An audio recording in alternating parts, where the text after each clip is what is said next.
So a memorable moment from making Smoke Room was, I mean, when we were originally writing the material, it was super just freestyle. It was very much on the spot. We would just be like where are you going, for example. I was just sat at the piano, like kind of playing the intro progression, and Adam came beside me and he just played like the melody that you hear on the side.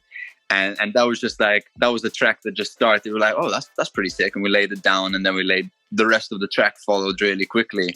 Or like Sonder, for example, was another one where like I found this crazy patch, which is like, again, the intro sound that plays throughout the song, that played a couple of chords, and we're like, wow, like that hits, you know, when you play something and it gives you a feeling. And Adam straight away is just like mumbling the lyrics to what eventually formed the hook of the song. And I would say all the songs came in that essence of just like out of thin air, of us just being in the room, and just when something hit, like we'd look at each other and be like, whoa, like, you know, like we'd feel that connection to the music. And it was just, I don't know, I really connect with our time together, because we never really had this opportunity to collaborate so closely and like every day working together, that we really focused on, when we felt a connection with whatever we were creating, we just went off that vibe.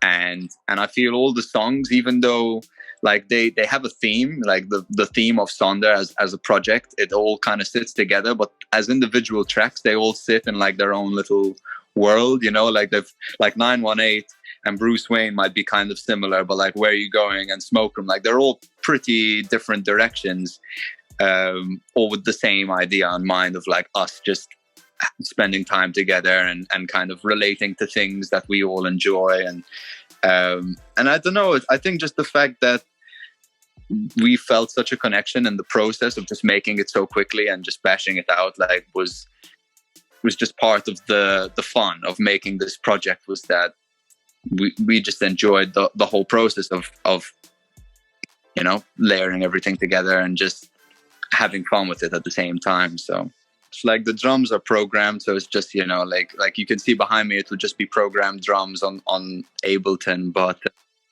the guitar solo and stuff, yeah, that's me. And funnily enough, it was Adam's idea, because when we were making that song, it just kind of stopped before that whole instrumental section at the end, and Adam was just like, man, you need to put just an instrumental section like at the very end. And I think, if I'm correct, you related to a Mac Miller song where it's kind of a similar vibe, where it's like, I just want to have a section that's instrumental that you can just do whatever you want, because he was like, this is a collaborative project, you know, and I sing like rap throughout the whole thing. You need to have an instrumental section where you can just go off on production. I was like, that's a pretty sick idea.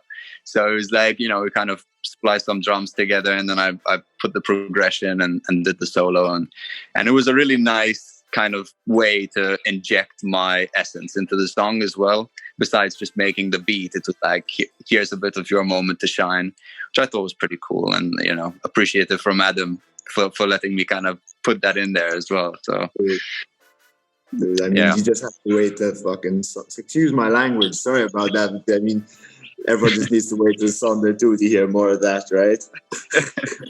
That's it.